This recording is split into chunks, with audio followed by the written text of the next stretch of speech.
Hello दोस्तों, कैसे हैं आप सभी दोस्तों। आज की इस वीडियो को आप लोग कम्प्लीटली वॉच कीजिएगा। इस वीडियो में गाइस मैं आपको बताने वाला हूं दिल्ली डीएलएड एंट्रेंस एग्जाम की तैयारी कैसे करना है।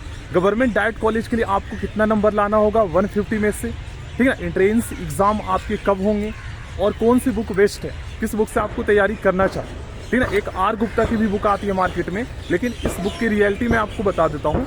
इस बुक से केवल अगर आप इस बुक को पढ़ते हो, इस बुक के ही क्वेश्चंस करते हो, तो आप पास हो सकते हो। गवर्नमेंट डाइट कॉलेज में एडमिशन के लिए अच्छे नंबर लाने के लिए दोस्तों आपको और भी कई सारी बुकें पढ़नी होगी, ठीक है ना। मैं आपको बता देता हूँ, आपका जो फॉर्म है ये सीबीएसई क्लास 12 का रिजल्ट आने के साथ ही स्टार्ट हो जाएगा। मान लीजिए 5 या 10 में का आपका रिजल्ट आ जाता है क्लास 12 का, तो आपका एडमिशन स्टार्ट हो जाएगा। अब गाइस आपका जो एंट्रेंस एग्जाम होता है ना, ये 25 से 30 दिन बाद होता है। पिछले साल 17 जून से हुआ था, तो आप यही लगा लीजिए 15 या 17 जून से स्टार्ट हो सकते हैं, ठीक है। ये तो रिजल्ट के ऊपर डिपेंड करेगा। तो अगर अभी से देखा जाए तो अभी से दोस्तों आपके पास लगभग 70 दिन का टाइम है, कम से कम 70 दिन का टाइम है। अब 70 दिन में आप लोगों को तैयारी कैसे करना है, कौन से सब्जेक्ट की तैयारी किस बुक से करना है, ये आज की इस वीडियो में आपको बताऊंगा।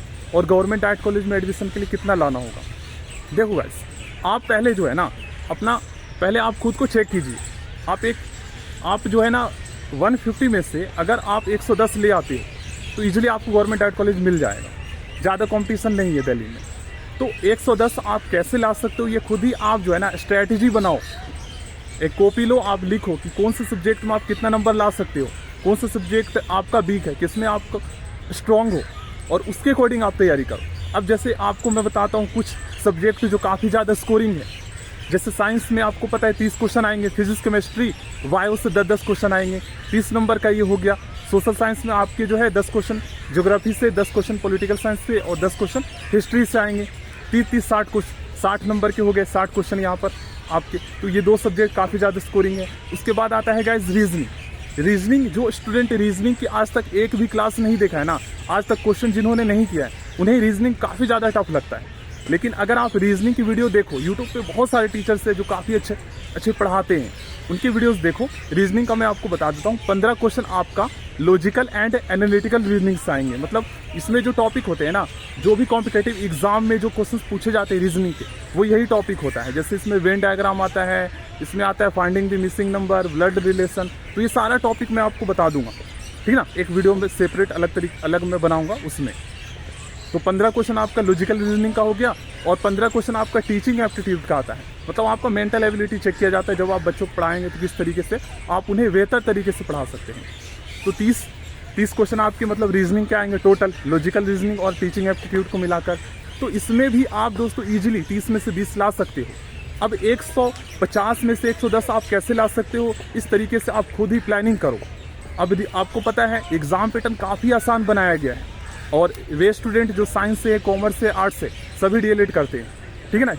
हिंदी इंग्लिश दोनों मीडियम में होता है। अब जैसे आपको पता है इकोनॉमिक्स के 10 क्वेश्चन आएंगे, मैं बताऊंगा किस बुक से आपको तैयारी करना है। 10 क्वेश्चन हिंदी के आएंगे, 10 क्वेश्चन आपके करंट अफेयर के आएंगे और 10 क्वेश्चन आपके कंप्यूटर के आएंगे। इतना आसान एग्जाम पैटर्न है, कोई भी निगेटिव मार्किंग नहीं है आपके एग्जाम में। देखो 4 सब्जेक्ट की तैयारी आप लूसेंट की एक ऑब्जेक्टिव जीके की बुक आती है, लगभग ये 300 तक का आपको मिलेगा, हिंदी एंड इंग्लिश दोनों में आता है, ठीक है। तो इससे जो है आप साइंस 30 नंबर कवर कर सकते हो, physics chemistry bio, social science कर सकते हो, कंप्यूटर और इकोनॉमिक्स कर सकते हो। तो यहाँ पर आप कितना 30, 60, 70 और 80 नंबर की तैयारी आप केवल इस बुक से कर सकते हो। अब इस बुक को पढ़ने का भी तरीका है। आपको जो मतलब सोशल साइंस में आपको सारा टॉपिक कवर करना है, जो सोशल साइंस के अंतर्गत आता है वो सारा लिखा हुआ है, उसका जो इंडेक्स है बुक का, उसमें साइंस के सारे क्वेश्चंस आपको करने हैं। ये नहीं कि ऊपर से पढ़ लेना है, क्योंकि क्वेश्चंस जो है ना, बोला तो गया है 10th लेवल के, लेकिन क्वेश्चंस थोड़ा एडवांस होता है और काफ़ी डीपली पूछा जाता है। तो इस बात को आप लोग ध्यान में रखिएगा, ठीक है ना।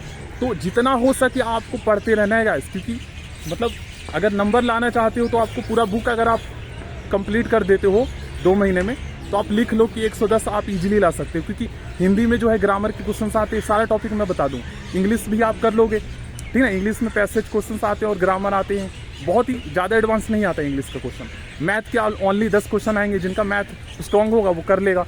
मैथ में यही आपका परसेंटेज, सिंपल इंटरेस्ट और बाकी क्लास 10th में जो टॉपिक दे रखे हैं मैथ के, उसी टॉपिक से आते 10 क्वेश्चन। तो आप ये यूट्यूब से कर सकते हो, बहुत सारे टीचर्स हैं, इनको बेसिक्स आप पढ़ लो, मैथ हो जाएगा, ठीक ठीक ना। करंट अफेयर के 10 क्वेश्चन, आप करंट अफेयर का जो है किसी चैनल को फॉलो कर लो, यूट्यूब चैनल का अभी से कर लो, आप पिछले 6 महीने का आपको करना है, ठीक ना। इस तरीके से आप कर सकते हो। और रेलवे स्पीडी की एक बुक आती है गाइस, इससे आप केवल साइंस भी कर सकते हो पूरा, मतलब आप साइंस में से 30 लाना चाहते हो तो आप लूसेंट से कर लो, या रेलवे स्पीडी की बुक आती है। तो रेलवे स्पीडी की बुक जो है ना, और एक घटना चक्र की बुक आती है, पुनरावलोकन करके कुछ जीके जीएस का, उसके बाद एक किरण का भी आता है। तो ये सभी आप प्ले स्टोर से डाउनलोड कर लीजिएगा और उससे भी आप पढ़ते रहिए, क्योंकि आपके एग्जाम में जो क्वेश्चंस है ये ऑब्जेक्टिव एमसीक्यू क्वेश्चंस आएंगे। और जो लूसेंट की बुक बता रहा हूँ वो भी ऑब्जेक्टिव वाला ही है। 2 तरीके की बुक आती है, आपको पता ही है, एक थ्योरी वाला, तो ऑब्जेक्टिव वाला एमसीक्यू वाला लेना है। तो आपको पढ़ते रहना है, साथ में जो है टाइम मिले तो आप उसको प्रैक्टिस करो। बुक जो ऑनलाइन पीडीएफ आप डाउनलोड करोगे उसमें आप देखो क्या मैं सही कर पा रहा हूँ नहीं कर पा रहा हूँ। तो ये सबसे अच्छा तरीका है गाइस। और देखो हर साल मुझे बिहार डीएलएड का मैं तैयारी करवाता हूँ, तो इसलिए आ रहा है दिल्ली डीएलएड के एंट्रेंस एग्जाम में मैं आपको बताता हूँ, ज़्यादातर जो स्टूडेंट होते हैं ना वो क्लास 12 पास करते हैं, उसी साल के स्टूडेंट फॉर्म भरते हैं। तो ऐसे में होता क्या है कि उनका काफ़ी अच्छा तैयारी नहीं होता है। लगभग 12,000 स्टूडेंट में से जो है ना, आपको मैं बताऊं तो 7 से 8,000 स्टूडेंट क्लास 12 वाले होते हैं जो उसी ईयर पास करते हैं। तो ऐसे में उनका तैयारी अच्छा नहीं होता। लेकिन आप पहले से तैयारी कर रहे हो, अभी से आप जो है कनेक्ट हो मुझसे, तो आपको पता है कैसे तैयारी करना है। बहुत सारे स्टूडेंट जिनका पिछले साल क्लियर नहीं हुआ था एग्ज़ाम, वो तैयारी कर रहे हैं पिछले 2 साल से, तो उनका तो निकल ही जाएगा। तो ये है सबसे अच्छा तरीका गाइस जो मैंने बताया है। प्लीज़ इसको अगर आप फॉलो कर लेते हो ना तो ईजिली आपका एंट्रेंस एग्जाम निकल जाएगा। बाकी जो मैं बिहार डीएलएड क्लासेस करवा रहा हूँ उसको भी देख सकते हो, सिलेबस दोनों का सेम है, एग्जाम पैटर्न में चेंजेस है। जैसे उसमें करंट अफेयर क्वेश्चन नहीं आते, कंप्यूटर और इकोनॉमिक्स के नहीं आते, ठीक है। बाकी आप सभी जानते हैं दोस्तों, सेल्फ स्टडी ही एकमात्र तरीका है इस एग्ज़ाम को क्लियर करने का, बाकी और कोई तरीका नहीं है। क्योंकि आपको पता है इस एग्ज़ाम, ये कोई नीट का या आपका जो है कोई यूपीएससी का एग्ज़ाम नहीं हो रहा है जिसमें आपको कोचिंग लेना पड़ेगा, कंसेप्ट समझना पड़ेगा। बेसिक क्वेश्चंस आएंगे, आपका चेक किया जाएगा, मतलब एंट्रेंस के थ्रू आप कितना योग्य हैं। आई होप आप लोग समझे होंगे।